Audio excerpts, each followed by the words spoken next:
Bueno, pues muy buenos días a todos. Eh, lo primero es agradecer al turno de adaptación profesional y a todos los colegios involucrados el que hayan vuelto a realizar estas jornadas tan instructivas para todos y que este año que se hayan podido mantener pese a este formato tan, digamos, extravagante respecto al contacto físico al que estábamos acostumbrados y que, por cierto, tanto nos enriquecía a todos, ¿no? Pero bueno, este año es así y ojalá que el que viene podamos volvernos a ver y podamos intercambiar pareceres en persona y comer, tomarnos una copa de cava para celebrar la Navidad y todo esto. Bueno, como sabéis, este panel lo vamos a dedicar a las soluciones concursales, novedades de la fase de convenio y liquidación, la pieza de calificación y la rendición de cuentas. Es decir, eh, muchos temas, vamos a tratar dentro de la hora y media que tenemos, darles alguna profundidad. Desde luego estáis invitados todos a participar a través del chat. Yo procuraré trasladar a los ponentes las preguntas que se puedan ir haciendo. Los temas que vamos a tocar pues son clásicos. El texto refundido ha introducido algunas novedades de algún interés en las cuatro materias que vamos a tocar. En novedades del convenio, bueno, yo creo que se trata de mimar de nuevo en este caso no el legislador, sino el refundidor, la salida preferida por el legislador al concurso, que sin embargo es excepcional y aunque siempre hemos tratado con mucho cariño al convenio y hemos tratado de dar todas las facilidades del mundo para que se pudieran sacar adelante, pues sigue siendo una materia que habitualmente no se prodiga en los procedimientos concursales. Es más fácil ir a liquidación que al convenio. No obstante lo cual, pues bueno, tenemos novedades de importancia, tenemos la introducción de nuevas posibilidades de convenio, siguiendo un poco la línea de la reforma de la ley última, la ley 9 del 2015, y se han modificado algunas materias, pues, o por lo menos tomado opción, como ha ocurrido con la cuestión de qué mayorías son necesarias para aprobar un convenio cuando hay alternativas que requieren mayorías diferentes, simple, reforzada o absoluta. Un poco, la verdad es que poniendo alguna dificultad, porque como es razonable entender, pues la mayoría por la que ahora ha optado el artículo que equivale al 124, es decir, el 376.3 del texto refundido, pues opta por la exigencia mayor, la alternativa que obliga a mayor, pero bueno, es una pena porque ya alguna sentencia como la de Pontevedra de 1 de octubre del 19, quizá por las circunstancias del caso, pues había optado por la tesis benévola de optar por la mayoría inferior. Pero bueno, tenemos ahí toda la cuestión del convenio, del reconvenio, que vamos a tratar de abordar. También en materia de liquidación pues se producen novedades de interés. Ya sabéis que ahora ya se puede proponer la modificación del plan de liquidación y que además la aprobación del plan de liquidación dice la ley que supone una autorización para poder enajenar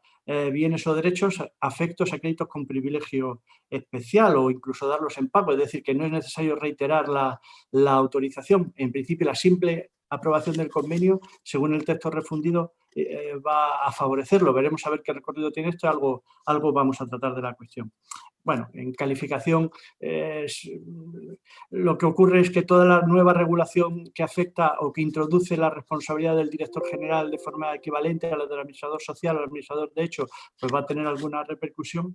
Y finalmente, en rendición de cuentas, que le dedicaremos también algún espacio por la importancia que tiene, pues tenemos novedades dignas de interés porque yo no sé si se ha simplificado o más bien complicado lo que teníamos hasta la fecha. Tenemos una clara diferenciación entre el informe final de liquidación y el informe referente a la rendición de cuentas en dos preceptos distintos y con consecuencias diferentes y bueno, vamos a ver qué recorrido tiene eso, qué consecuencias tiene, cómo se va a aplicar temporalmente, porque la regulación transitoria de la ley tampoco es que sea muy extensa.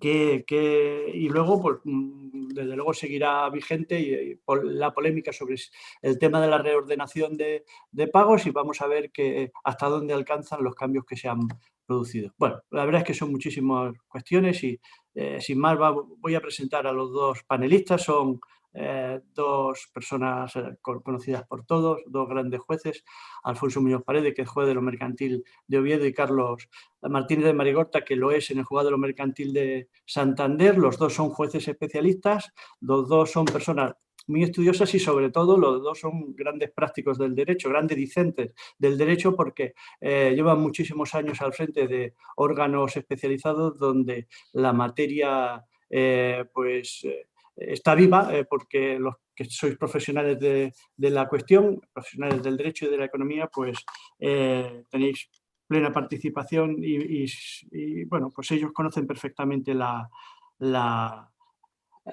formas en que se está trabajando en esta materia.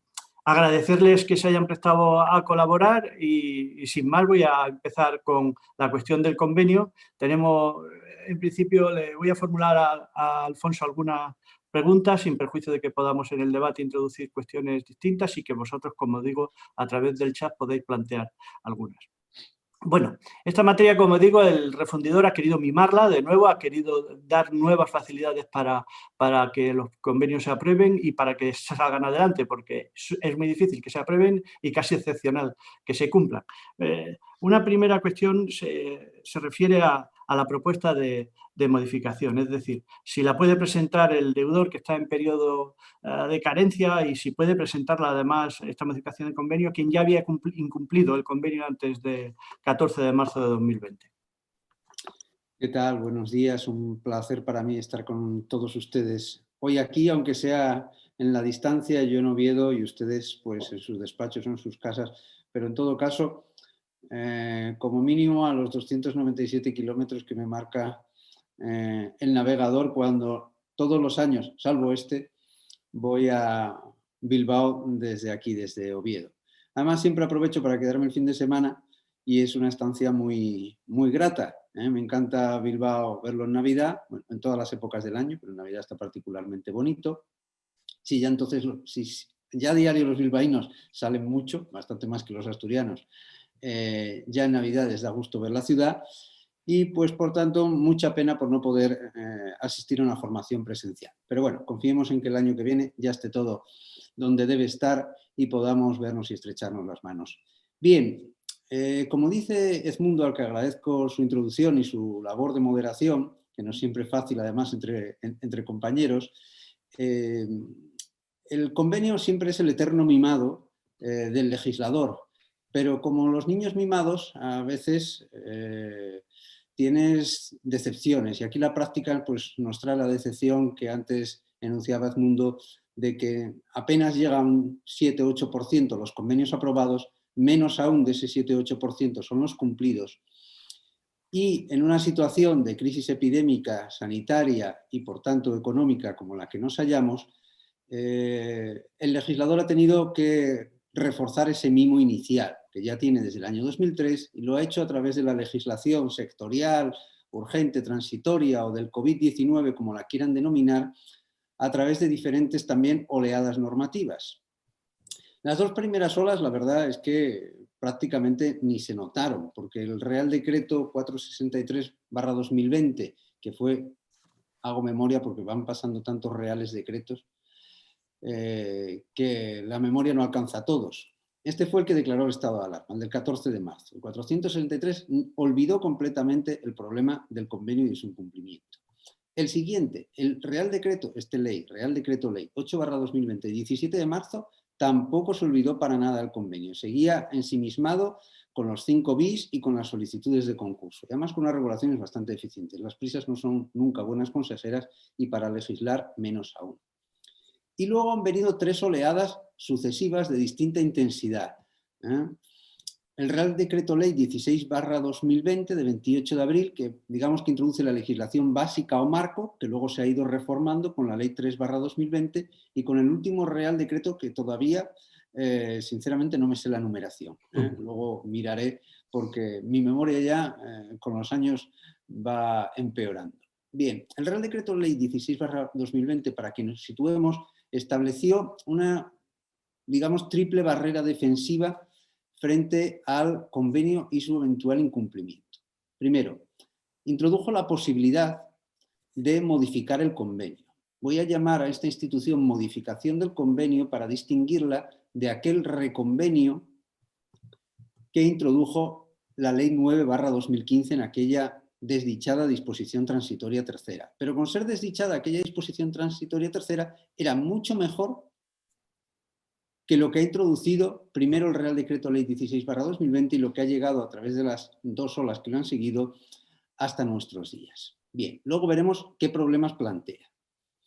También se estableció una segunda barrera defensiva para parar los incidentes de incumplimiento de convenio, que antes son los del 140 y ahora debe estar por el 402 o 403, por ahí.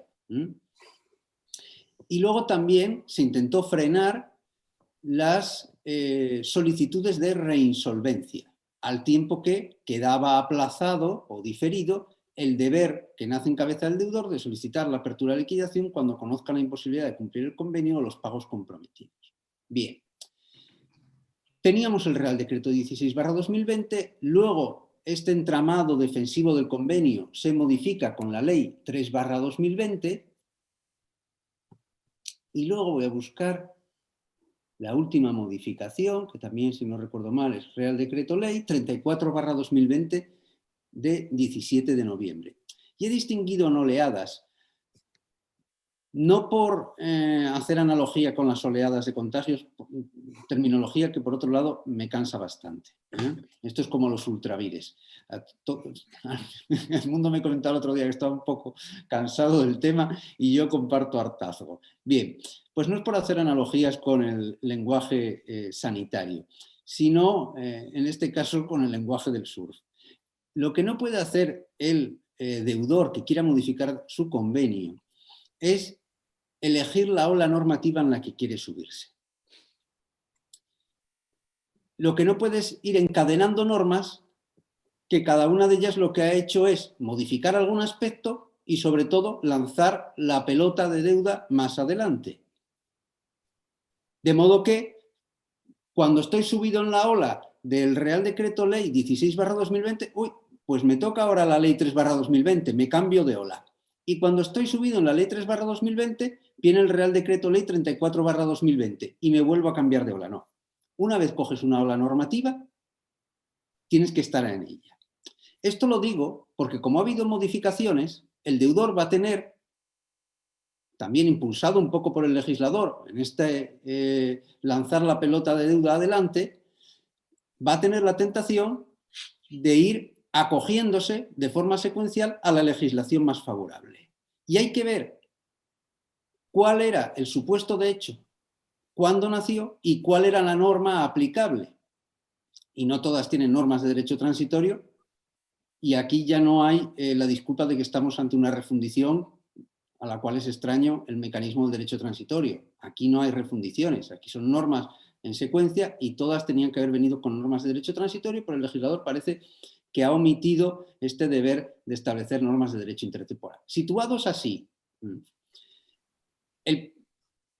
la primera cuestión que me plantea Edmundo es si se puede instar la modificación del convenio cuando estás en un periodo de carencia. Claro. ¿Qué nos decía el reconvenio antiguo, el de la Ley 9/2015? Primero, una declaración programática a modo de pórtico. Los convenios deberán cumplirse íntegramente. Es decir, pudiendo cumplir el convenio, tienes que cumplirlo. Ahora bien, apartado segundo, ¿qué nos decía? Para los incumplimientos acaecidos dentro de los, creo que decía, 2 años posteriores a la entrada en vigor de esta ley, se puede modificar en unos determinados términos. Y ahora, ni el preámbulo o exposición de motivos, que ahora tampoco las suelen nominar el legislador, del Real Decreto Ley 16/2020, ni las normas que le han sucedido, establecen algo como lo que nos decía el antiguo reconvenio. Se ha sumado la figura, pero la verdad es que algún hueso ha quedado en la fosa. ¿Por qué digo esto? Porque ahora no se dice que los convenios deban cumplirse íntegramente y lo único que se dice en el preámbulo es que esta norma está pensada para aquellos que venían cumpliendo de forma fiel el convenio y de repente, por la crisis epidémica, no lo pueden cumplir. Pero al enunciar el supuesto de hecho han incurrido, a mi juicio, en un error técnico, porque habla de que se pueden beneficiar de esta medida los deudores cuyo convenio esté en fase o periodo de cumplimiento. Bien, ¿y cuál es la fase o periodo de cumplimiento? Porque esta es una categoría extraña a la normativa concursal. Tanto la ley concursal como el texto refundido hablan de eficacia del convenio. Y todos sabemos cuándo se produce la eficacia del convenio.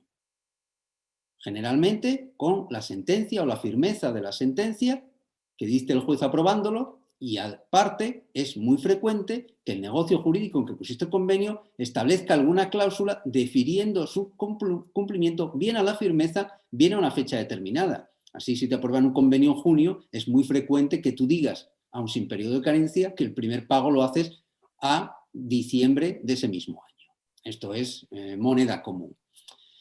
Siendo esto así, en principio, en periodo de cumplimiento se está haciendo una lectura, a mi juicio, un tanto vulgar, en el sentido de equiparándola a eficacia del convenio. Y como todo negocio jurídico de convenio se perfecciona a partir del momento de su eficacia o de su convalidación judicial, tal parecería que convenio aprobado, convenio que puede ser modificado. Si hacemos esta lectura, que es la que yo más he oído a compañeros, y cuando decía vulgar no era peyorativo, es una lectura más literal, pero no es la que yo al menos he defendido hasta el momento. ¿Por qué? Porque piensen ustedes que en una modificación de convenio oportunista, yo estoy cumpliendo el convenio y efectivamente lo puedo cumplir. Pero quiero intentar una modificación de convenio para lograr un nuevo negocio jurídico que me imponga un menor sacrificio y correlativamente un mayor sacrificio. Y piensen que ha desaparecido aquel pórtico que yo les decía del antiguo reconvenio. Los convenios deberán cumplirse íntegramente. Y yo añadía, los convenios, pudiendo cumplirse, deberán cumplirse íntegramente. Y ahora, como esos convenios que se estaban cumpliendo y dialécticamente podemos afirmar que se podían seguir cumpliendo, como están en periodo de cumplimiento, entran por el supuesto de hecho de la modificación del convenio. A mi juicio esto es una aberración. O sea, que tú crees que si estás en el periodo de carencia y por lo tanto no has incumplido el convenio porque todavía no ha llegado el momento en el que tienes que empezar a realizar pagos, a pesar de la dicción de la norma, digamos que por razones finalísticas, la finalidad de la norma es dar facilidades al deudor convenido para que supere la imposibilidad de cumplir el convenio, no podría plantear esa modificación. Yo, Edmundo, creo que, primero, tienes que tener el convenio incumplido Lo que no pase en el periodo de o carencia. en trance de incumplimiento. Es decir, como si nos asemejáramos al supuesto de presupuesto del concurso. Sí, un sí. incumplimiento actual o inminente. Pero si puedes cumplir, debes cumplir y no solicitar de forma oportunista una modificación. Claro, ¿es eficaz un convenio que está con un periodo de carencia? Claro que es eficaz. ¿Pero las obligaciones del dimandante son exigibles? ¿Están vencidas? No. Todavía no. Luego, no estás en imposibilidad de cumplir. Si tienes un periodo de carencia que te acaba, por ejemplo, en unos meses, y es más, antes del 14 de marzo del 2021, que es la fecha ahora tope, si no nos la prorrogan, yo creo que como estarías en una situación como de incumplimiento inminente porque ya prevés que no vas a poder cumplir, sí sería razonable que aun estando en periodo de carencia te anticiparas a la imposibilidad de cumplir, porque no tiene tampoco excesivo sentido que te obliguemos a incumplir y no te dejemos modificar. Pero si tienes un periodo de carencia más allá, a diciembre del 21, a diciembre del 22, yo creo que al menos deberíamos reflexionarlo. Tampoco doy una negativa tajante, pero Ujú. creo que debemos reflexionarlo. Porque a esta ola se están subiendo algunos convenios y ya estamos viendo en los juzgados algunas modificaciones de convenio que te causan cierto rubor. ¿Y si se habían cumplido antes del 14 de marzo de 2020? Claro, es que esas son otras que a mí me parecen de un poco oportunismo, porque un convenio que ya estaba incumplido por una causa distinta a la crisis del COVID,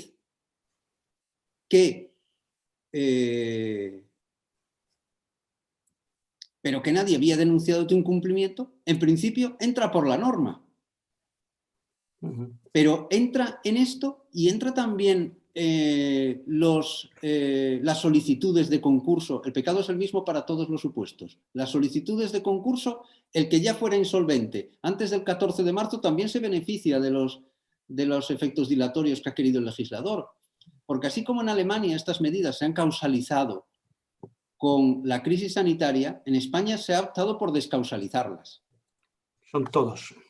Y entonces entra todo. Ujú.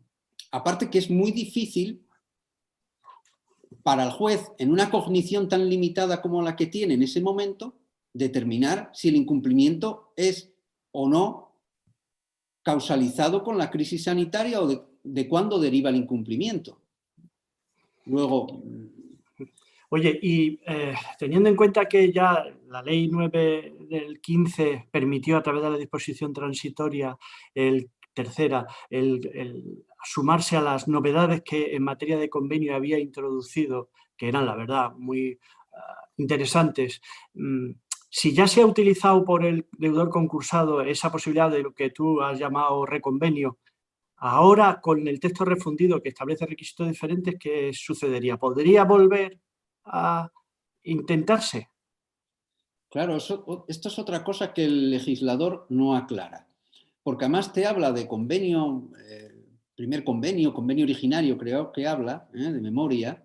Y aquí, ¿cuál es el convenio originario? El primer convenio, el reconvenido al amparo de la disposición transitoria tercera. Porque imaginemos un convenio tipo, los que teníamos al principio, que casi todos eran quita del 50% y espera de 5 años. Y cuando, antes de las reformas del 14 y del 15, todavía no se habían establecido distintos porcentajes del 50 y del 65%, hablo de pasivo ordinario. Bien, imaginemos un convenio tipo previo a las reformas del 2014, del 124 y del 134.3, cuando solo bastaba con que tuviéramos el 50,01% de los votos favorables para una propuesta de ese tipo.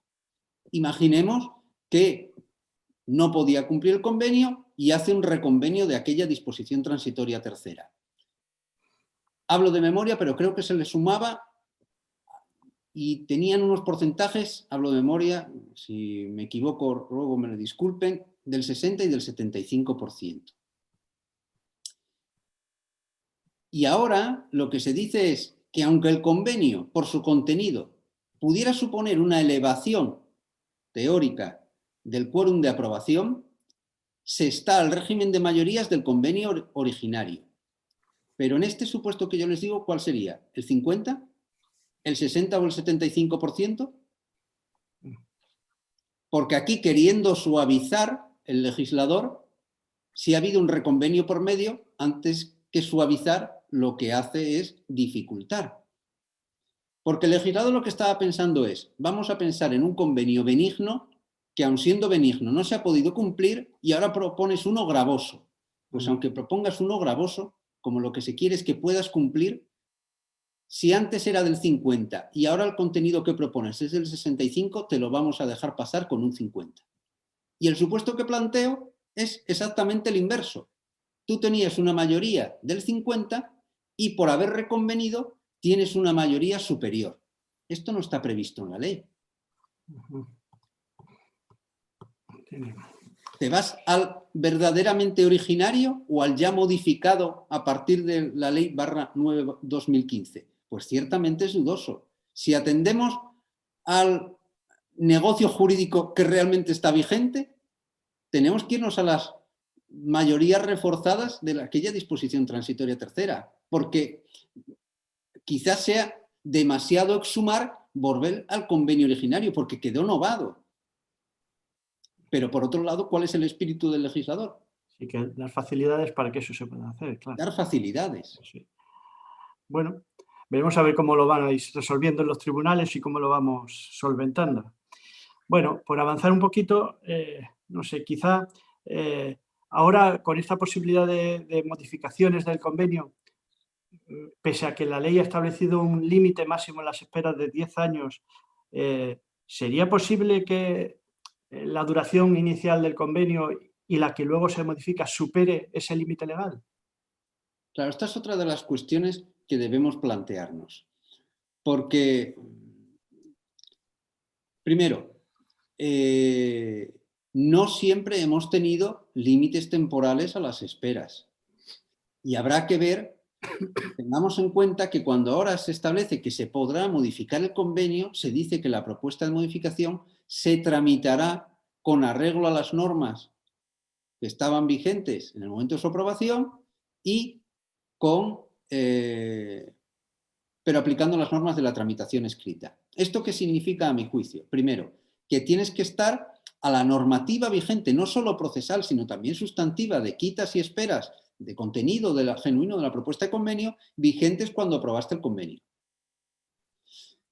Y aquí hemos tenido muchas reformas. Luego, esto a mi juicio, ¿qué supone? Pues que habrá que estar a la fecha del convenio que quieres modificar para ver qué quitas se permitían entonces, qué esperas se permitían, qué contenidos sustitutorios o alternativos adicionales se preveían, y salvo lo relativo a las mayorías, que establece la excepción que antes comentábamos, regirá la norma que estaba vigente cuando aprobaste el convenio originario. Si esto es así, habrá que ver en el convenio originario si entonces se preveía algún límite temporal para las esperas. Yo he aprobado convenios que más 12 años de espera, pero ahora tenemos un límite temporal de 10. Luego, si ya es un convenio aprobado con el que se pretende modificar cuando había límite temporal de 10 años, ese límite no se puede superar. Con el añadido, a mi juicio, de que el sacrificio temporal en modo de espera que se exige a los acreedores no es solo el de la modificación del convenio, sino el sumatorio del convenio a modificar y de su modificación. Es decir, si mi convenio a modificar, que no puedo cumplir, tenía 5 años, yo ahora no le puedo meter una nueva espera de 6. Porque no solo tengo que mirar 6, tengo que mirar 6 más 5. Esa es al menos mi opinión. Sí, yo estoy de acuerdo. Creo que la ley ha sido clara ahora al establecer ese límite y el conjunto de esperas que en el convenio inicial y el modificado no debiera superar eso porque hay una voluntad clara de que tiene que haber algunos límites. Una cosa es dar facilidades a que los convenios salgan adelante y otra el que sean interminables y que no haya expectativas reales de cobro. No sé. Bueno, ¿y qué pasa, Alfonso, si al final en todo este proceso de modificación no se alcanzan las mayorías? Es decir, ¿sigue vigente el convenio anterior que se ha manifestado que está incumplido y que justifica la modificación pretendida? ¿Hay que ir a liquidación? Sí, cuando antes decía que la exhumación del reconvenio ha sido incompleta y que algún hueso quedó en la fosa, pues aquí quedó el último hueso. Es un convenio zombie este que tenemos. Último porque venía al final de aquella disposición transitoria tercera. ¿Y qué suponía? Que si tú habías solicitado la modificación del convenio y fracasaba, se equiparaba normativamente a una solicitud confesoria del deudor de la imposibilidad de cumplir el convenio, porque ese era el sustrato de la modificación, y el juez abría de forma inmediata ante el fracaso de la modificación del convenio la liquidación. Bien, pues eso también se les ha olvidado. Y si se les ha olvidado, yo creo que el juez aquí no puede abrir definitivamente la liquidación. Y tendrá que esperar a que alguien se lo pida, o el propio deudor, que hasta qué punto va a estar motivado cuando el Tribunal Supremo ha dicho que no hay un plazo cuando tú has incumplido el convenio para instar su modificación a semejanza del plazo de 2 meses del artículo 5. Y, en principio, solo se van a poder enjuiciar en la apertura de la calificación tras incumplimiento de convenio el 164.2.3. Ahora, sinceramente, no recuerdo cuál es el precepto. Es decir, el incumplimiento del convenio por causa imputable al deudor. Que no siempre un retraso, cuando ya tienes un incumplimiento, va a tener relevancia causal. Es más, en cuanto el incumplimiento es un prius y el retraso en la solicitud es un posterius, es muy difícil una relación de causalidad en un retraso en la solicitud. Y luego los acreedores están muy escasamente motivados a denunciar un incumplimiento del convenio. Porque a diferencia de lo que pasa en la fase preconcursal, que si tú instas un concurso necesario y triunfa tu solicitud, tienes un upgrade crediticio de un 50% a privilegio general, aquí no, tu crédito sigue siendo el mismo y además te gastas en abogado y en procurador. Y tampoco tienes mayor expectativa seguramente de cobrar en liquidación lo que no te han podido pagar en convenio. Luego, tenemos muchos convenios también zombies. Los juzgados, yo tengo más convenios zombies que convenios cumplidos. Claro, pero hasta ahora los tenías porque tú sabías que no se cumplía, porque te lo decían los acreedores o el propio deudor, si te informaba, porque muchos no informan, pero imaginemos que informaba que no estaba cumpliendo, si es que cometía esa bobada, pero claro, nadie te instaba el incidente. O sea, sabías que aquello no se estaba cumpliendo, pero nadie quería nada. Pero ahora no solo es que lo sepas, sino es que el propio deudor ha confesado, ha dicho que ha intentado a través de la modificación salir de esa situación porque el convenio estaba incumplido, no ha alcanzado las mayorías y tienes la situación terrible de un convenio que no se va a cumplir, un deudor al que no le interesa en absoluto reconocer que eso es así e ir a liquidación y unos acreedores que no están dispuestos a gastarse el dinero ante una expectativa bastante nimia de poder cobrar. O sea que, bueno, va a ser veremos a ver qué hacéis con eso, porque aquí lamentablemente no tenemos caducidades como en el proceso civil que nos permitan dar carpetazo a ese tipo de... Es una pena, pero no lo hay. No la hay. Bueno, oye, sí, como ya llevamos consumido algún tiempo con este tema de convenios, Perfecto. parece que pasamos un poco a alguna cuestión de liquidación. No veo tampoco que en el chat se planteen ninguna pregunta.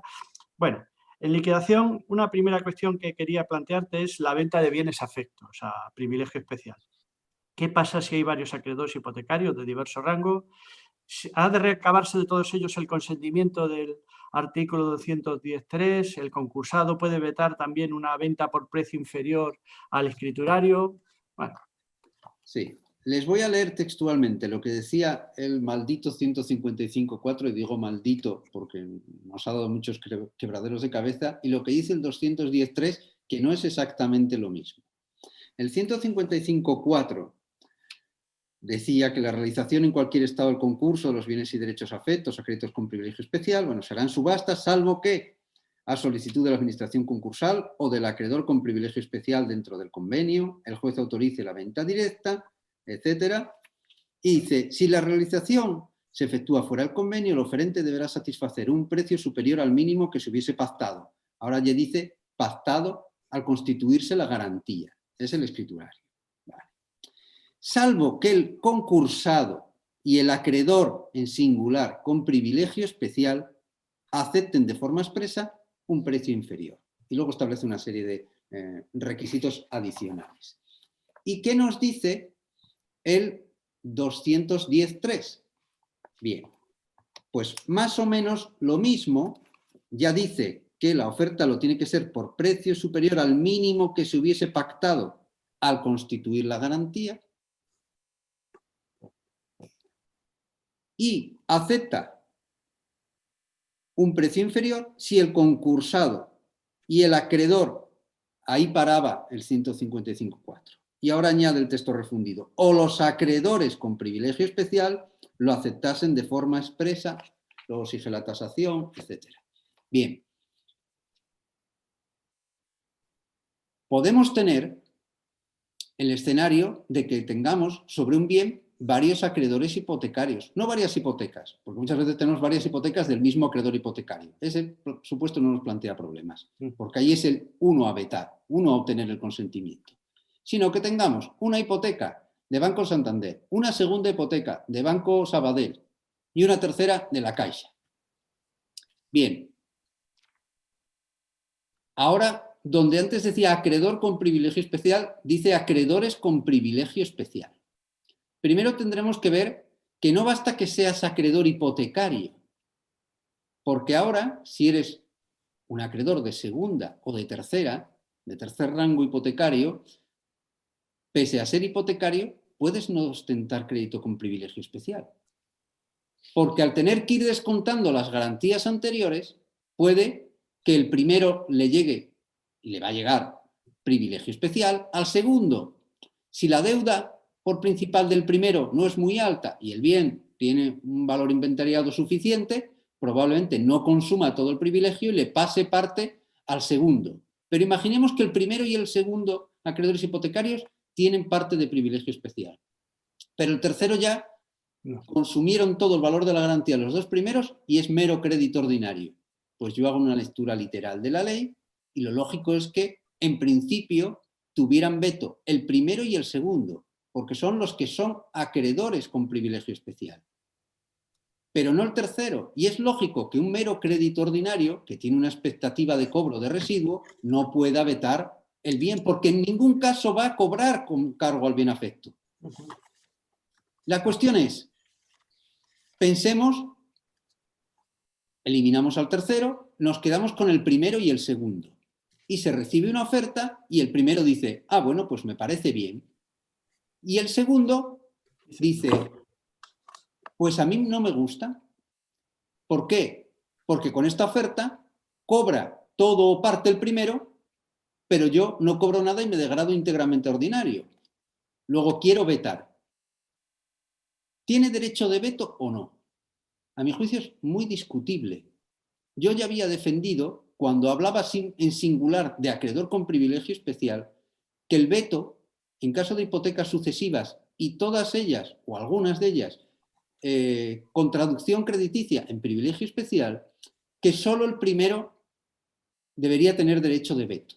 Y que esto no implicaba dejar desprotegido al segundo, porque bastaba con que igualara la oferta o la superara por €1 para quedarse él el bien y así tutelar su derecho. Al fin y al cabo, es la forma de tutela que se tiene con la repersecutoriedad.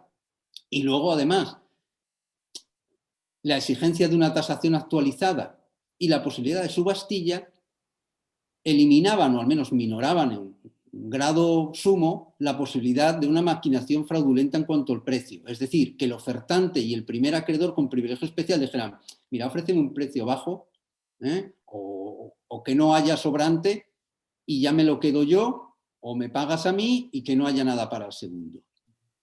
Yo creo que el segundo puede ofertar y si la oferta le parece baja, mejor para él, se va a quedar el bien a un precio más bajo, pagando al acreedor con privilegio especial primero. Pero lo cierto es que esta solución que yo ya postulaba con la ley concursal, ahora es de más difícil sostén cuando habla expresamente, y no quiero creer que de forma inopinada, de acreedores con privilegio especial en plural. Pero bueno, la discusión al menos está ahí.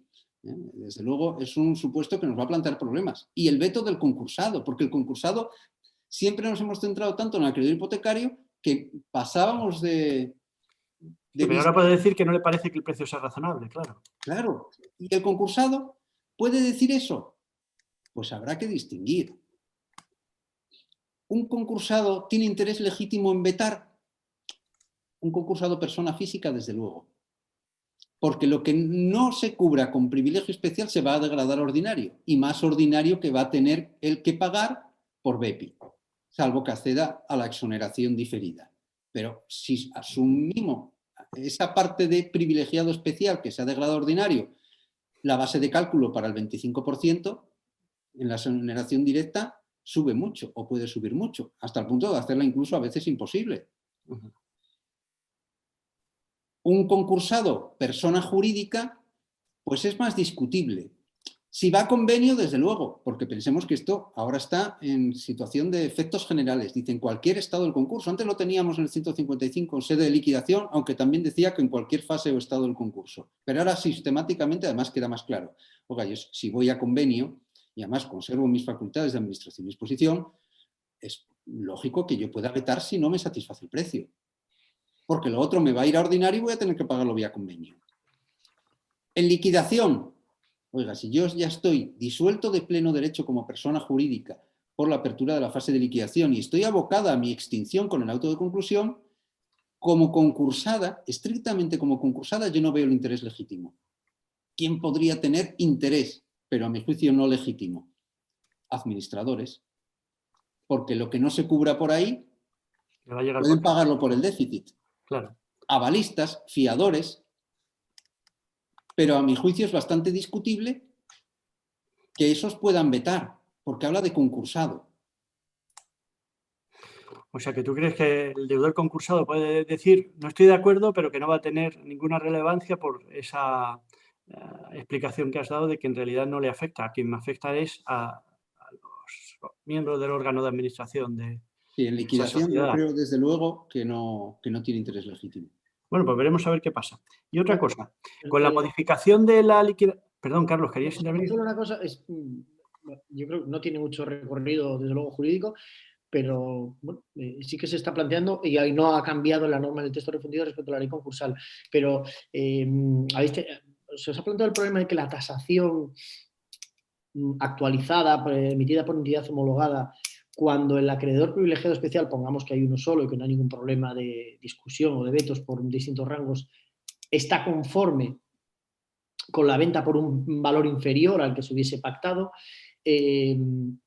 a mí me lo han planteado. Es decir, según la ley, debería ser siempre el valor de esta nueva transacción conforme a lo que no sé, al valor de mercado según tasación oficial. Y resulta que la tasación oficial, pues normalmente en liquidaciones que ya llevan tiempo, o no tanto, pero que hay una depreciación importante del valor de los bienes según lo pactado y el real en el mercado, no alcanza este valor. Es decir, el acreedor privilegiado especial único dice que estoy conforme, se me adjudica por este valor, pero la tasación oficial es muy superior.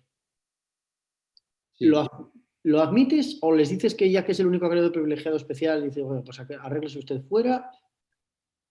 Bueno, a mi juicio con la tasación se están planteando los juzgados dos problemas. Uno, la propia existencia o no de tasación. Bueno, claro, sí, ya, Puede ser, dando por hecho que la haya, efectivamente. sí, Sí. si puede ser requerida por el juez de oficio o instancia de algún interesado, la concursada u otro acreedor. Y segundo, discordancia entre el precio ofertado inferior al que arroja la tasación. Yo nunca persigo en estos supuestos de oficio que me presenten la tasación, porque a mi entender esta norma de tasación es una norma de protección del crédito hipotecario y no tanto del deudor concursado. Ni de los acreedores. Y si es una norma de protección, como todas lo son dentro del 155, y como son ahora por transfusión las del 210, si el propio favorecido por la norma de garantía, que es el acreedor hipotecario, en el escenario que planteaba Carlos, único, porque si no podríamos entrar en conflictos, y hace renuncia de su derecho, oiga, mire, si usted tenía en principio derecho a un precio coincidente con el de la tasación, aún inferior al escriturario, y usted claudica por un precio inferior, oiga, mire, yo no le veo inconveniente. Hay compañeros que de oficio requieren la tasación, basándose, bueno, en una interpretación literal de la norma. Pero yo, sinceramente, la mayoría de esto, voy a más. No recuerdo operación alguna en que se me haya acompañado la tasación. Se han hecho todas Y específicamente, ni una. también esto luego depende mucho de la casuística y del humor del registrador de turno, pero no has tenido problemas, no te constan problemas después Nunca. en la cancelación. Imagino que no, porque el propio acreedor privilegiado firma la operación y podría retirar la anotación él mismo. Pero Claro, a ver, es que el registrador de la propiedad, ¿a quién sirve? a su Dios, que es la hipoteca. Y si el acreedor hipotecario transige, no tiene más que tutelar.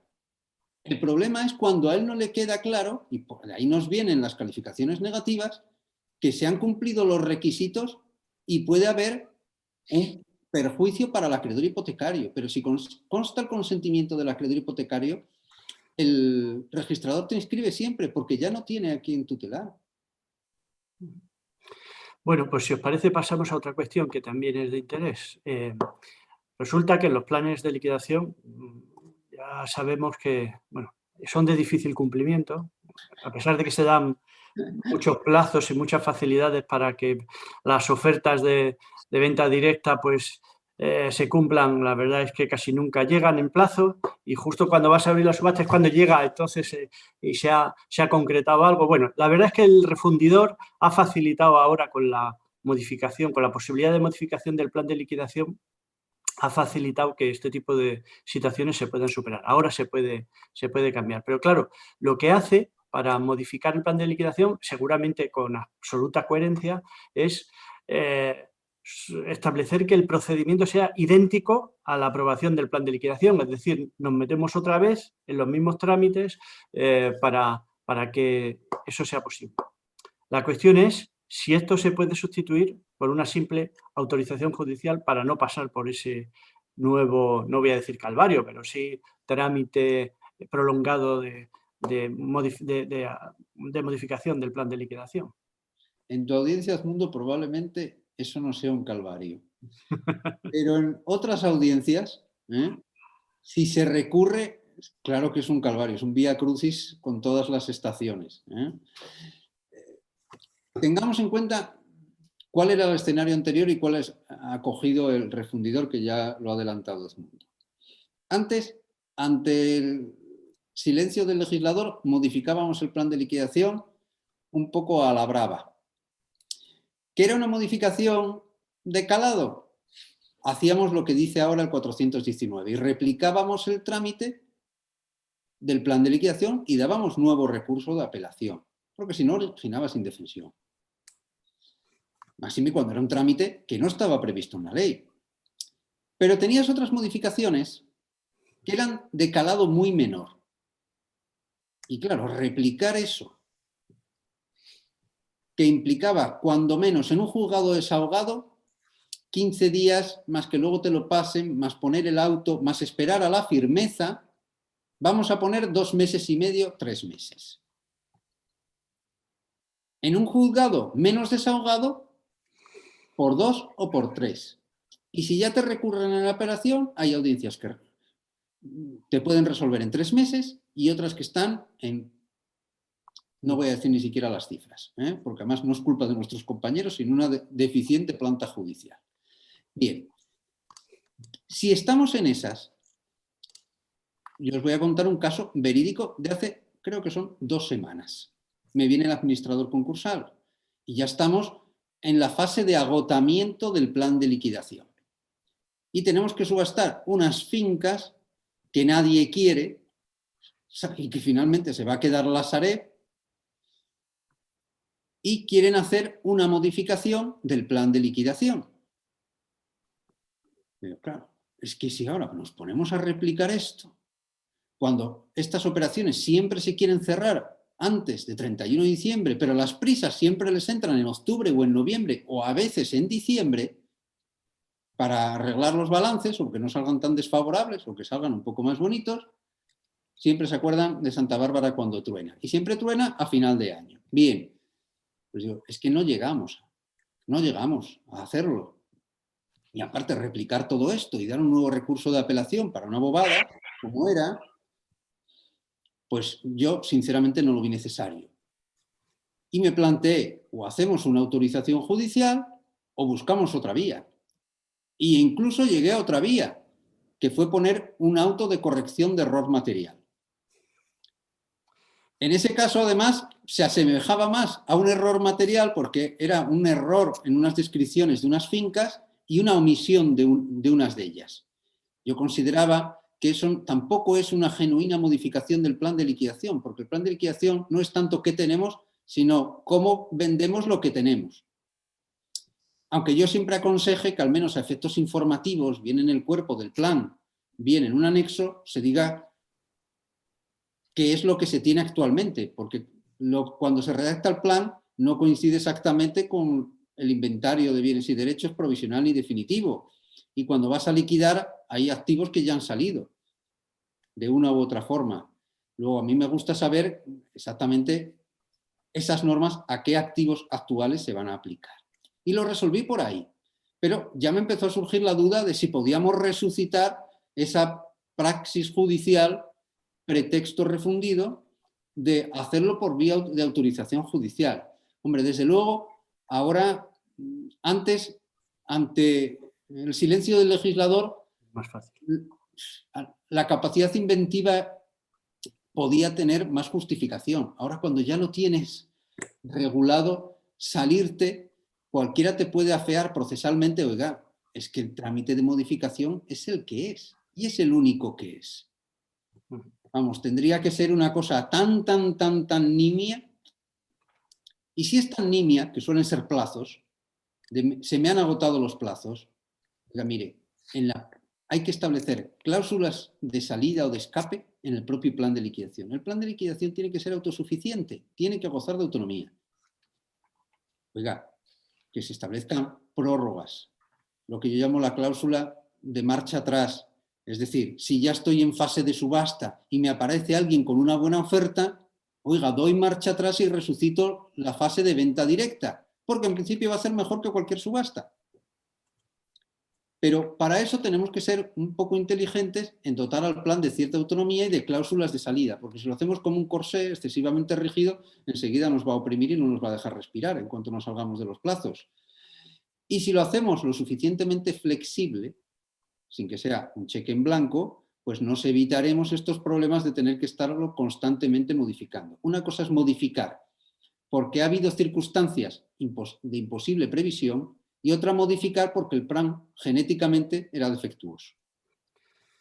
Bien, sí, la verdad es que si el plan contiene esa previsión, todo es mucho más sencillo y no hay que complicarse la vida con la reiteración de los trámites para modificar el plan. La verdad es que es imaginativo eso de que de oficio se pueda decir que ha habido un error en la expresión del plazo y que donde decía 3 meses, en realidad quería decir 6 meses, pero bueno, no sé si eso va a ser muy viable o no.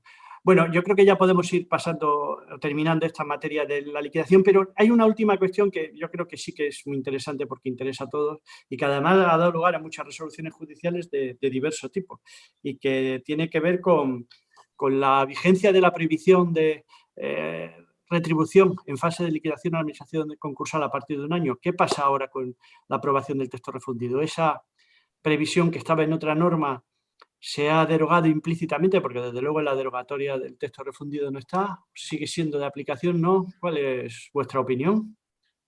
Bien, a mi juicio sigue vigente. Es evidente que no está en la disposición derogatoria única, que no olvidó completamente la norma en que se introduce la disposición transitoria tercera, porque la disposición transitoria primera de esa misma norma, que creo que es la 25/2015, expresamente la deroga. Luego es difícil sostener que, habiéndose acordado el legislador de derogar expresamente la disposición transitoria primera, llegó hasta ahí su esfuerzo derogatorio y se olvidó de la tercera. Yo creo que es de difícil sostenimiento. Yo creo que hay que dar un voto de confianza por el legislador. El legislador a veces es deficiente, o muchas veces es deficiente, pero bueno, hasta cierto punto.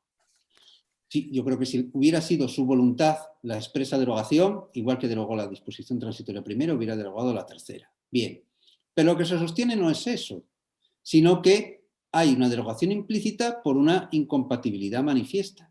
Las normas son de imposible convivencia.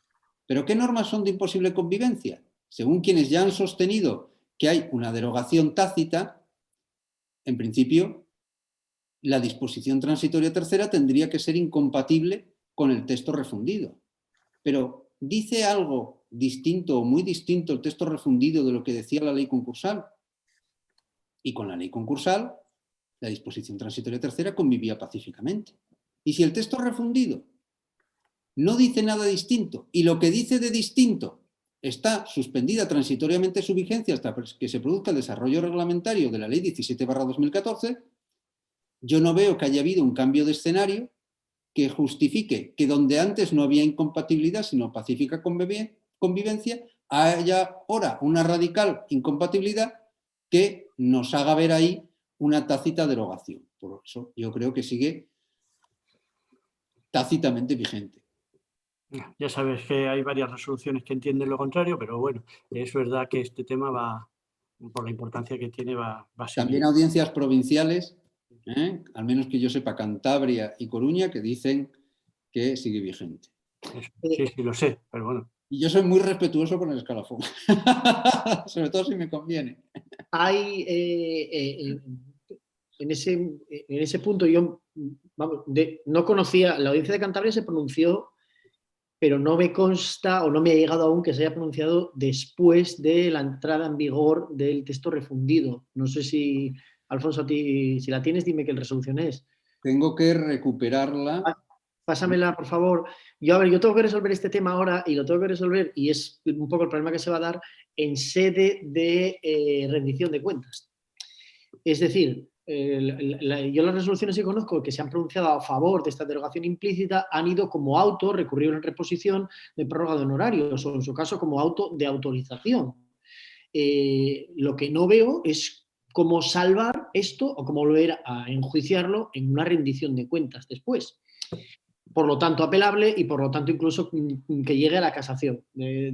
Ahí hay un problema. No me quiero extender mucho en este tema porque, insisto, tengo que resolverlo y no me constaba. Sí me consta que mi audiencia era bastante estricta en la medida en que exigía una expresa petición y además prórroga por prórroga. Yo lo que había hecho en algún supuesto es a toro pasado decir, bien, hay este problema con los honorarios y entramos un poco en materia, ahora te doy la palabra, Edmundo, pero en todo caso, habiendo transcurrido los 18 meses de liquidación, aunque no se haya solicitado, yo entiendo que es de suyo conceder estas dos prórrogas. Eso la audiencia me lo corrigió y dijo que no, que tenía que solicitarse y además prórroga por prórroga y habría que valorarlo. De todos modos, Alfonso, por favor, apúntate el recado, porque ya sabéis que al CENDOG no llega todo en tiempo real. Y antes de... Haciendo el recado sobre la marcha, Carlos. Mira, ¿cuál es? Sentencia de 20 de noviembre de este año, 640/2020. Ponente, María José Arroyo García. Ponente, presidente, María José Arroyo. Ponente, nuestra compañera María Hernández. Perfecto. Y dice en el fundamento de derecho segundo, la disposición transitoria tercera de la Ley 25/2015, que continúa vigente a pesar de la entrada en vigor del texto de refundido de la ley concursal por no estar prevista su derogación en la disposición derogatoria única del Real Decreto Legislativo 1/2020, que lo aprueba. Ya. Sí, porque ya en alguna resolución lo que ya habíamos apuntado desde la instancia es que nadie discutía la vigencia. Entiendo que por ahí viene esa coletilla, porque ya nos veíamos venir el problema.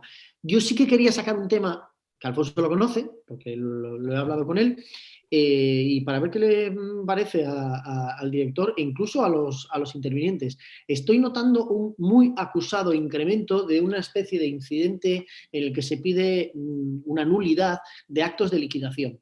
Estoy notando porque incluso desde que hablé con mi compañero Alfonso a este respecto, que a su vez me comunicó que este problema lo había hablado con otros compañeros, me han entrado varios más. Los argumentos a favor y en contra pues, son casi pues un poco de concepto, ¿no? De hasta qué punto vamos a judicializar los actos de liquidación de adjudicación de un bien entre varios contendientes. Incluso en aquellos casos en los cuales se pide una nulidad. Ojo que la nulidad, en principio, de los artículos 225 y siguientes de la Ley de Enjuiciamiento Civil es nulidad de actos jurisdiccionales, no es nulidad de un negocio, eso es otra cosa. Y adelanto un poco cuál es mi criterio, el negocio tiene consentimiento, objeto y causa. Y no me parece que haya ningún vicio, dolo, error, etcétera, que lo pudiera invalidar, pero en todo caso se están planteando por esa vía. Mi opinión, en principio, es negativa, lo plantea un contendiente. este pretendiente, este licitador, no defiende el interés del concurso, y así en alguna sentencia en Asturias se entendió que no había ni siquiera legitimación activa para este tipo de demandas. También podríamos hablar de la cuestión de la seguridad jurídica del adquirente, que se ve ahora expuesto, adquirente a través de un proceso de liquidación, un concurso que se ve expuesto a estas reclamaciones, e incluso de la propia competencia del juzgado, porque aquí el juez mercantil no se trata de una acción con trascendencia patrimonial contra la masa, sino más bien de un tercero que quiere que ese bien no vuelva a la masa, sino que en vez de darse a otro licitador, se le diese a él. ¿Por qué hago todo este circunloquio? Porque he dado con una única, muy pocas resoluciones en esta materia. Sí hay una resolución de Barcelona, siendo ponente Ignacio Sancho, en el que venía a decir, ahí perdidos en los tiempos de los años 2000, 2008, 2007, que era controlable por nulidad, y a mí lo que me mata, y os propongo, es que alguien me dé un sentido al artículo 425 actual y 148 anterior de la ley de enjuiciamiento, de la ley concursal.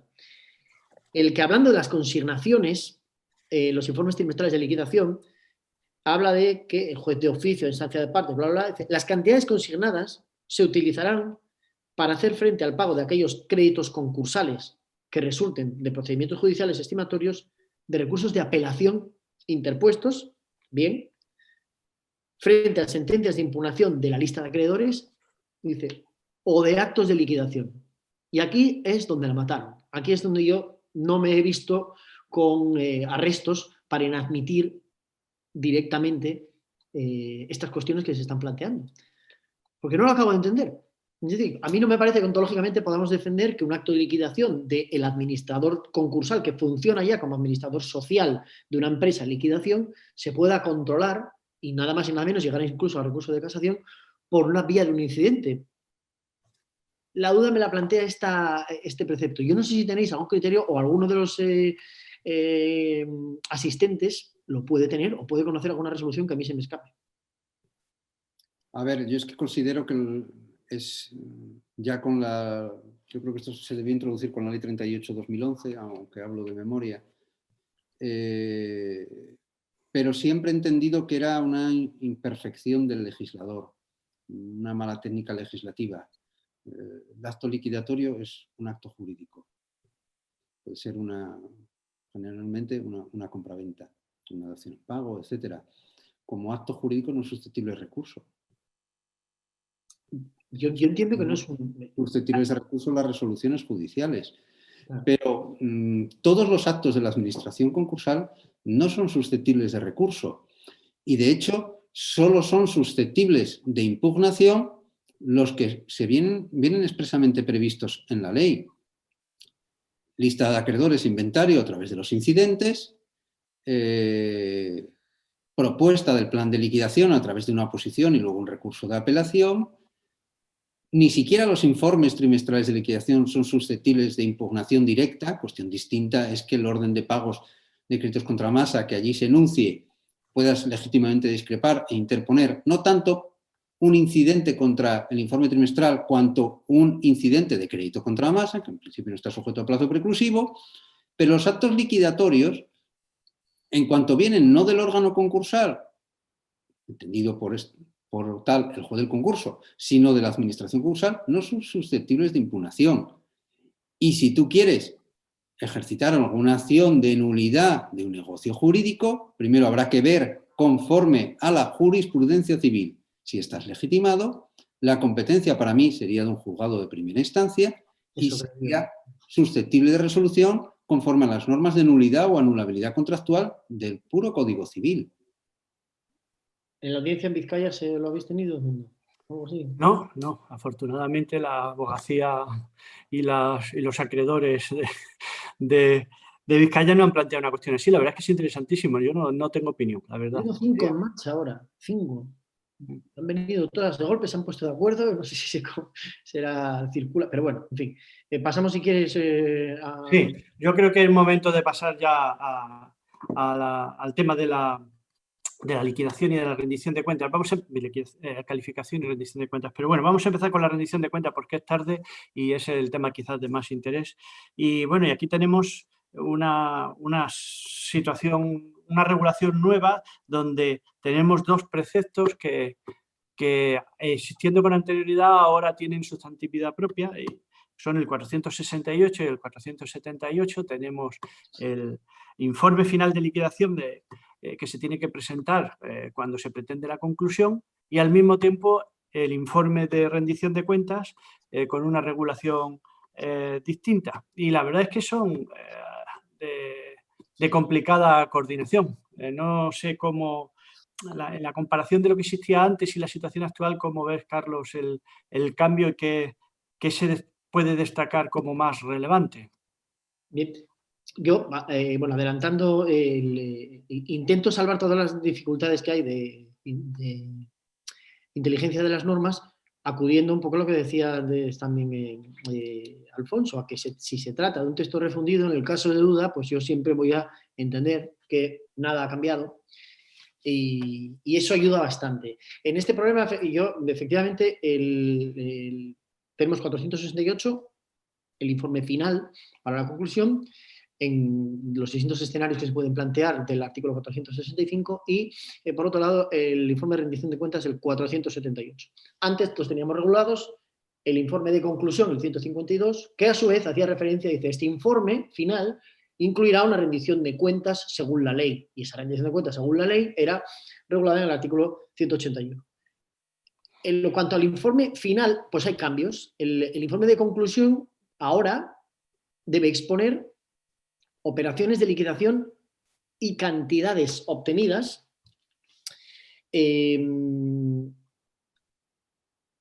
pagos realizados y consignaciones efectuadas para satisfacción de los créditos masa o concursales.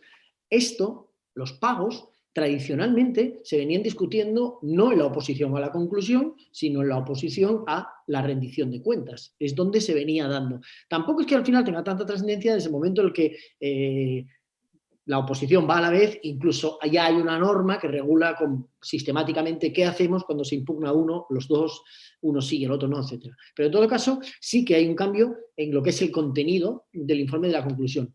Me parece interesante destacar ya desde el primer momento que habla de pagos realizados o consignaciones efectuadas para los créditos contra la masa. No habla de anuncios o proyectos de lo que vamos a hacer con el dinero que nos queda.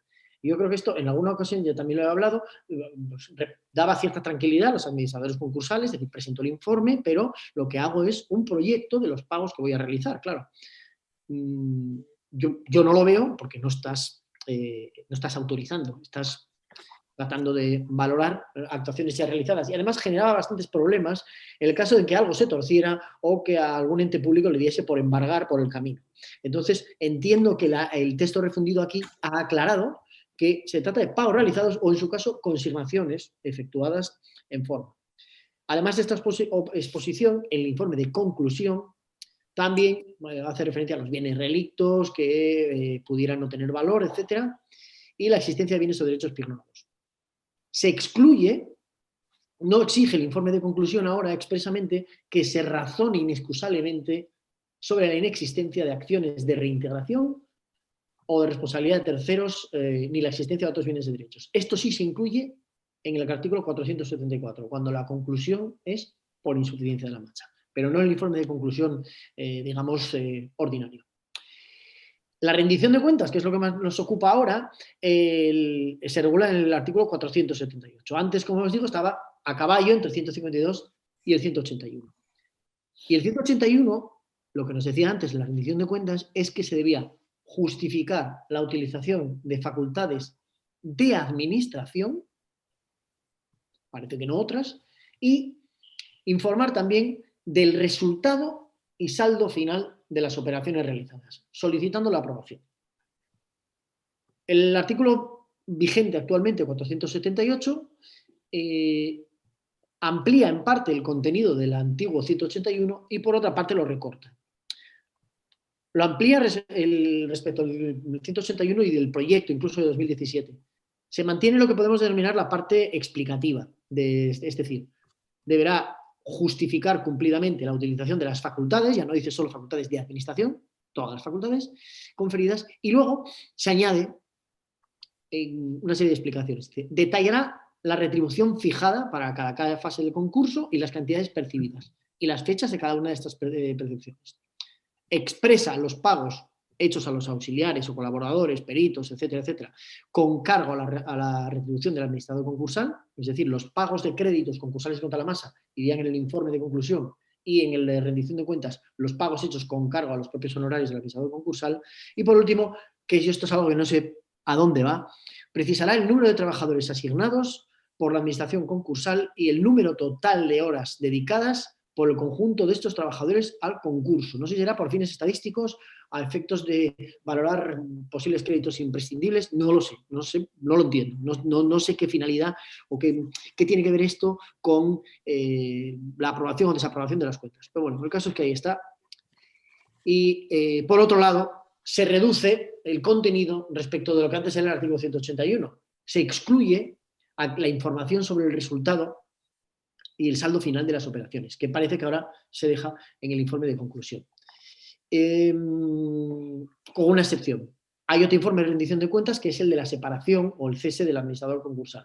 En este caso, entiendo que como no hay informe de conclusión del concurso, el artículo 102 del texto refundido sí que incluye el mismo contenido del 478 y además exponer pagos y consignaciones de créditos contra la masa. El mayor problema que se puede plantear aquí es que le podamos exigir al administrador concursal que no tiene hecho pues, una carta a los Reyes Magos contando las horas que ha trabajado, porque también, insisto, no sé qué finalidad tiene, si esto se le puede exigir y si se podría desaprobar las cuentas en concursos que ya estuviesen en vigor. Aquí hay dos posibles soluciones. Una, que cuenten lo que les dé la gana, porque tampoco creo que nadie se vaya a meter en ello, y están amigos, pero como hay territorios donde la tesorería o la agencia estatal son verdaderamente beligerantes, pues también podemos defender, creo, que no se le podría exigir esta contabilidad o este sistema de cargar horas al sistema, ¿no?, tan americano, a los concursos cuyas liquidaciones ya estuviesen en marcha previamente. No se me ha dado, pero insisto, la creatividad de los opositores seculares a las rendiciones de cuentas no conoce límites. Entonces, igual por aquí puede haber algún problema. Bueno, si me permites interrumpirte, mira, yo sí, leyendo los preceptos, al final el problema que se me plantea es el siguiente. Aunque haya sido una construcción judicial, la rendición de cuentas se ha convertido en un incidente en el que había que terminar explicando a quién se había pagado, en qué cantidades, qué fechas, y por supuesto eso llevaba a la comparativa con la recepción de su retribución por parte de la administración concursal y se planteaba lo que tú decías, a que hay acreedores absolutamente beligerantes con esta cuestión, que si se ven preteridos porque entienden que su crédito contra la masa está vencido con anterioridad a cualquier pago que haya hecho la administración concursal, esperan a la rendición de cuentas a plantear su reclamación y las consecuencias graves que tiene, porque la inhabilitación lo es y además abre la puerta a una eventual responsabilidad civil, etc. ¿Qué pasa ahora? Que en el 478 solo hay que explicar qué recibe la administración concursal, sus auxiliares, los tasadores, las empresas especializadas a las que recurre, pero ya no se exige, porque se ha remitido o se ha reservado al informe de conclusión el que se compare con el resto de pagos. Entonces, claro, ahora mismo el legislador prevé que tú puedas utilizar el incidente concursal contra la decisión de concluir, utilizarlo contra la rendición de cuentas o ambas a la vez. Pero si solo lo haces contra la rendición de cuentas, hombre, yo no veo cómo se va a exigir a la administración concursal o se va a exigir responsabilidad o se va a pedir la desaprobación de cuentas si no ha incluido en ese informe de rendición los pagos hechos a terceros, porque donde deberían estar, porque se ha sustraído de ahí, es en el informe de conclusión. Yo creo que eso es así, lo que pasa es que eso es una solución, entiéndeme lo de solución, pues por la proximidad que acabas teniendo como juez de instancia mercantil con los administradores concursales. Esto será una solución que tiene las patas cortas, porque en cuanto se le desestime por este motivo formal, esto cambiará. Entonces, efectivamente es así, pero no creo que solucione el problema que existe a este respecto. Problema que, si me permites, Edmundo, Yo el tema de la reordenación, yo conozco 2 sentencias del Supremo que más o menos tocan este tema, que son la famosa de 2015 de Sastre-Papiol y una de abril de 2017, que creo que está en la ponencia de Ignacio.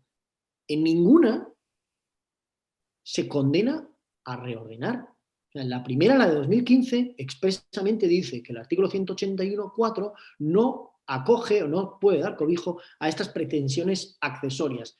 Lo que pasa es que se lía y al final dice, bueno, eso sí, lo que no prejuzga o algo así, o un sin perjuicio de estos que dice a que se tenga que dar explicaciones en las nuevas rendiciones de cuentas. Entonces, claro, si tenemos que hacer una rendición de cuentas nueva, pues parece que es que hay que reordenar pagos antes. Pero en realidad ahí el Supremo no lo dijo. Y aparte eso es un asunto que venía de Cantabria y me ha tocado. Y ha habido 4 o 5 rendiciones de cuentas en un bucle infinito. Hasta que, bueno, ya se han cansado. En la de 2017, Fogasa expresamente pide que se declare que un crédito suyo contra la masa es de vencimiento previo en el orden de suficiencia de masa del artículo 84 y por tanto prioritario a unos créditos de la administración concursal. El Supremo, casa la sentencia, asume la instancia y dice efectivamente parte eran anteriores, por lo tanto se alteró el orden de pagos, pero lo que hace es desaprobar las cuentas, no hace nada más. Desaprueba las cuentas y punto. Yo creo que la ley no piensa en otra rendición. Incluso hay audiencias que admiten, por ejemplo, la de Valencia, hay algunas sentencias ahora recientes de Luis Seyer, de la sección 9ª, en la que ellos condenan a la reordenaria a presentar una nueva rendición de cuentas, pero expresamente dicen, lo que no hacemos es condenar formalmente a la administración concursal al pago. Claro, porque convertirías un título que en principio es declarativo en, digo yo, que ejecutable. Si se le condena al administrador concursal a un reintegro. Y después audiencias como para mí, de tanta ascendencia como es la sección 28 de Madrid, no compran este argumento. Expresamente lo excluyen. No cabe esta reordenación o, como dice la sección 28, condenas a lo que la parte denomina reintegros. ¿Ahí? Con esa pluma que tiene tan afilada a veces la sección 28. ¿Qué pasa? Que entiendo, por lo que hasta donde yo conozco, la mayor parte de las audiencias sí están admitiendo reordenación, presentación de nuevas cuentas y no se condena formalmente al administrador concursal, pero sí se dice que debe reintegrar a la masa los honorarios que hubieran sido excesivos. Y la mayor parte de las audiencias lo que dicen es que esto se hace solo respecto de los que son parte en el incidente y por lo tanto los honorarios de la administración concursal. Vale, entonces, admitimos pulpo, a mí no me gusta, mi audiencia ha dicho que sí, lo hago. ¿Con qué problema me encuentro? Para mí hay un problema de seguridad jurídica y de constitución de la litis tremendo. Vamos después con lo que puede ser digamos, ese retraso desleal relacionado con los informes trimestrales. Pero no hablo de eso. Hablamos de que en un momento dado, imagínense, el 1 de enero o el 1 de febrero del año 2018, el administrador concursal presenta su rendición de cuentas. Y frente a esa rendición de cuentas, quien considera oportuno formula una demanda y se opone a esa rendición de cuentas. Y lo hace por una serie de motivos A, B, C. Contesta al administrador concursal y recae una sentencia. Y en esa sentencia se dan argumentos jurídicos y se entra a valorar cuestiones. Reordenamos. Nueva rendición de cuentas. Ay, amigo, y 1 año y medio después, que puede pasar tranquilamente, nos encontramos con que donde inicialmente se había puesto, imagínense, la Tesorería General de la Seguridad Social, por unos motivos X, ahora se opone Fogasa y la agencia estatal y añaden otra serie de motivos. Yo creo, y lo he dicho recientemente en una sentencia, que esto no es admisible. Es decir, que entiendo que haya discusión respecto de la vinculación que produce la actitud más o menos pasiva de quienes se oponen a la rendición de cuentas frente a los informes trimestrales. Eso lo discutimos luego.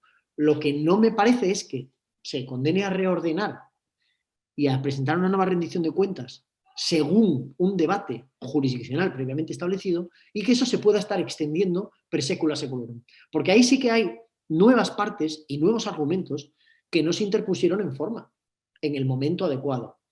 Y esto es un problema real, porque claro, ahí sí que puedes entrar, como os decía antes, en un bucle infinito. desconozco, no sé si Alfonso o Edmundo, estos os ha podido llegar, porque como es una cuestión que no está regulada en la ley, la nueva rendición de cuentas tampoco lo está esta. Yo me voy a lo que es normativa de la ley de enjuiciamiento civil, ¿no? No cabe, por esta vía de complemente usted las cuentas, vamos a estar ahora añadiendo nuevos argumentos. No sé si esto se os habrá dado. Bueno, no sé, sobre todo aprovecho el que quedan apenas 10 minutos para invitar a los participantes a que si quieren utilizar el chat para hacer o plantear alguna cuestión, pues que se animen y lo hagan. Y mientras tanto, pues seguimos nosotros aquí. Pero bueno, si os apetece hacer alguna pregunta, aprovechad que están los ponentes a nuestra disposición para plantearla. Alfonso, ¿tú de este asunto quieres hacer alguna...? Sí, a ver, yo la rendición de cuentas no estaba conforme con la construcción que habíamos ido haciendo en la jurisprudencia menor y mayor. Creo que la habíamos conseguido hipertrofiar y se había convertido en una suerte de censura general de todo lo hecho por la administración concursal y cada vez se metían cosas más extravagantes. Y el problema es que luego se tiende a extractar doctrina general de lo que no son más que resoluciones al caso concreto, porque lo que resuelve el juzgado es una situación de un caso concreto, la audiencia provincial también, y además muchas veces con los límites de la apelación, y todavía mucho más capado el Tribunal Supremo. Y de eso se ha intentado, haciendo abstracción de los hechos, extraer una doctrina o una construcción general sobre la rendición de cuentas, que al final no la conocía ni el legislador que la parió. El refundidor, yo creo que tenía que adelgazar la rendición de cuentas. Lo que pasa es que la ha adelgazado tanto que se ha quedado sin masa magra, ha quedado esquelética. Y tan esquelética ha quedado que si admitimos, como a mi juicio debemos admitir, que todo lo que se ha venido a denominar la parte numérica, es decir, si pagaste o no, pagaste a quien debías, si te equivocaste en los vencimientos, etcétera, tal parece que se ha llevado al informe de conclusión del concurso. ¿Es posible oponerse y seguir discutiendo esas cosas? Sí, pero a mi juicio eso ni puede obstar a la conclusión si concurren los presupuestos para concluir, ni puede llevar un pronunciamiento reprobatorio para la administración concursal y menos aún su inhabilitación. Porque la inhabilitación es una sanción. Y si las normas que dan lugar a sanciones tienen que ser objeto de interpretación estricta, pues ahora, por más que haya quedado raquítica la rendición de cuentas, si lo que se ha censurado, y con razón, a la administración concursal está en sede de oposición a la conclusión, difícilmente yo voy a poder inhabilitar por más que considere que debería inhabilitar. No obstante, como hay una nueva reforma en ciernes, creo que esto deberían aclararlo definitivamente, porque hemos pasado de 100 a 0.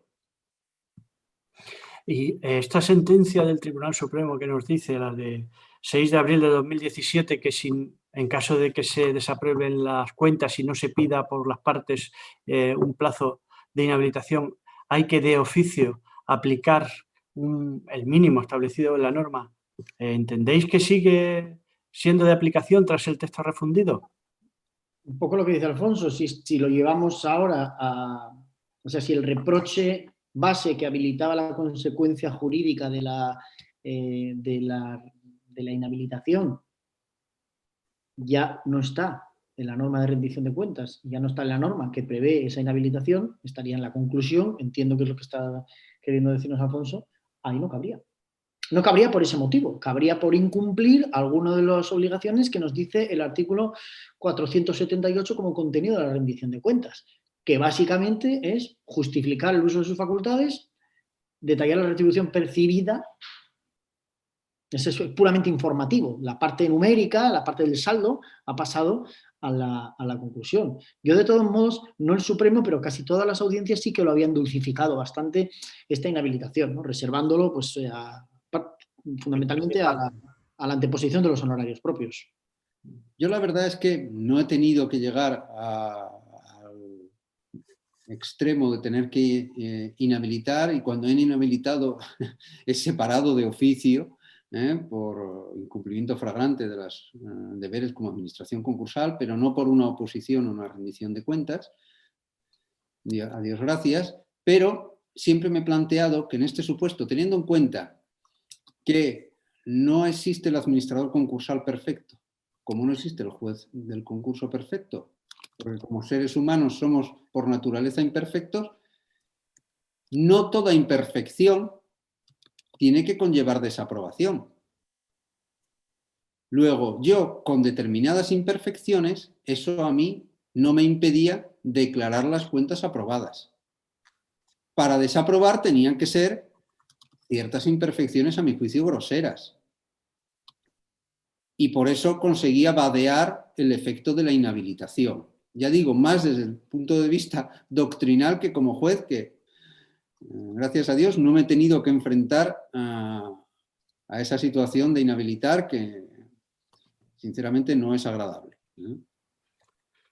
Bueno, pues bueno, quedan muchas cosas por tratar, pero ya creo que debemos ser puntuales con el horario y respetuosos con la previsión. Quiero agradeceros vuestra presencia y el esfuerzo que supone preparar esta materia. Muchísimas gracias por haber sido capaz de compartirlas con todos los oyentes y con la gente del turno de actuación profesional que está presente en la jornada. Os agradezco además que me lo hayáis puesto tan fácil para poder un poco dirigir el debate. Y la verdad, pues simplemente reiterar en nombre de los tres integrantes de esta última mesa redonda, de este último panel, el agradecimiento al turno de actuación profesional, pues por haber contado con nosotros para tratar de realizar una primera aproximación a estos temas de tanto interés que han sido tocados por el texto refundido de la ley concursal y bueno, y esperamos que en el futuro pues podamos seguir profundizando en estas materias y sobre todo que ojalá en la próxima jornada podamos vernos todos en persona. Muchísimas gracias, Alfonso, y muchísimas gracias, Carlos. Pues nada, Edmundo, hago mías tus palabras. Ha sido un placer compartir este rato con vosotros. Siempre es un placer compartir mesa con vosotros para hablar de cualquier tema, también de derecho y también de derecho concursal. Un agradecimiento de nuevo a la organización, a Álvaro, Javier, a Ivonne, que están ahí presentes, aunque no los veamos en este momento a todos ellos. Y bueno, lo dicho, que esperemos que el año que viene sea mejor que el que claudica y que podamos vernos en Bilbao por esta, por otras circunstancias y tomar un vino juntos. Pues lo mismo digo, ya lamento no poder haber ido, fíjense si lo lamento tanto que hasta en mi casa a la hora de comer se llegó a valorar la posibilidad de intentar coger el juzgado de Bilbao 3, pero hemos resuelto que no, aunque nos tiraba mucho, y ya que eso no va a poder ser, pues por lo menos a ver si el año que viene repetimos, cuentan conmigo otra vez y nos podemos ver en persona, que siempre es un verdadero placer. Muchas gracias. Bueno, Javier, pues como presidente del turno de actuación profesional te cedo la palabra para la conclusión de las jornadas. Pues muchas gracias, Edmundo. Agradeceros a Alfonso, a Carlos y a ti esta gran exposición y ya a modo de cierre de estas jornadas, pues dirigirme a todos para agradecer la asistencia a este 7º foro concursal del turno de actuación profesional celebrado por primera vez de forma virtual, obligados por las circunstancias, y esperando que el año que viene lo podamos celebrar presencialmente y que realmente sea el punto de encuentro que buscamos. Igualmente agradecer pues, a todos los jueces y magistrados su predisposición y colaboración con el turno desde el inicio de estos foros concursales. En estas jornadas se ha dado un repaso al texto refundido de la ley concursal, centrando los coloquios principalmente en sus novedades y modificaciones, teniendo en cuenta la normativa dictada por el efecto COVID, así como la regulación ultra vires que presuntamente existe en el texto refundido, el cual deberá ser modificado por la Directiva Europea a incorporar a nuestro ordenamiento jurídico, en principio, antes de finalizar el mes de junio de 2021. Y ya muy brevemente pues paso a recordar a modo de resumen los aspectos tratados.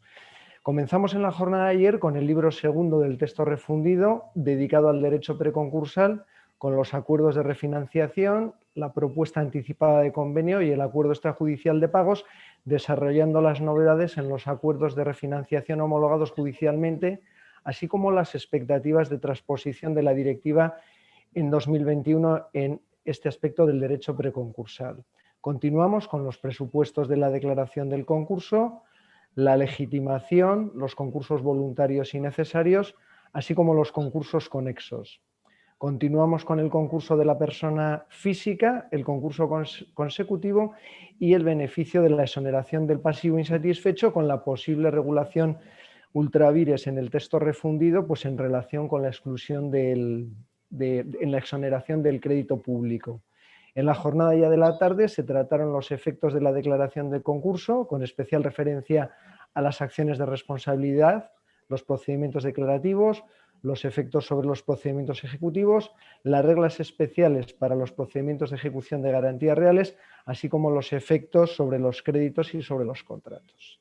Ya en la jornada de hoy hemos comenzado con la venta de la unidad productiva, la definición, la sucesión de empresa y la competencia del juez del concurso en la misma, el modo de enajenación y la no existencia en principio de régimen de recursos. Seguidamente se ha tratado la masa pasiva, la comunicación y reconocimiento de créditos, las clases de créditos, el proyecto de lista de acreedores, la consideración de existencia de déficit. Y como novedad se ha tratado una especialidad de anticipación de venta de la unidad productiva y las acciones de reintegración. Y ya por último, en la sesión vuestra se ha abordado el convenio, el reconvenio y la normativa aplicable, las posibilidades de modificación del mismo y sus límites temporales. En cuanto a la liquidación, se ha tratado la venta de bienes afectos a privilegio especial, el plan de liquidación y las posibilidades de modificación del mismo. También se ha comentado pues, la vigencia en los límites temporales de la retribución de la administración concursal. Y ya por último, pues hemos abordado la conclusión y la rendición de cuentas con el informe final de liquidación, el informe justificativo, ¿no?, de la procedencia de la conclusión del concurso y el escrito de rendición de cuentas. Y ya pues nuevamente agradecer a todos vuestra presencia, esta vez de manera virtual y esperando volver el año que viene de manera presencial. Y lo único, pues mucha salud para todos y hasta el año que viene. Y gracias.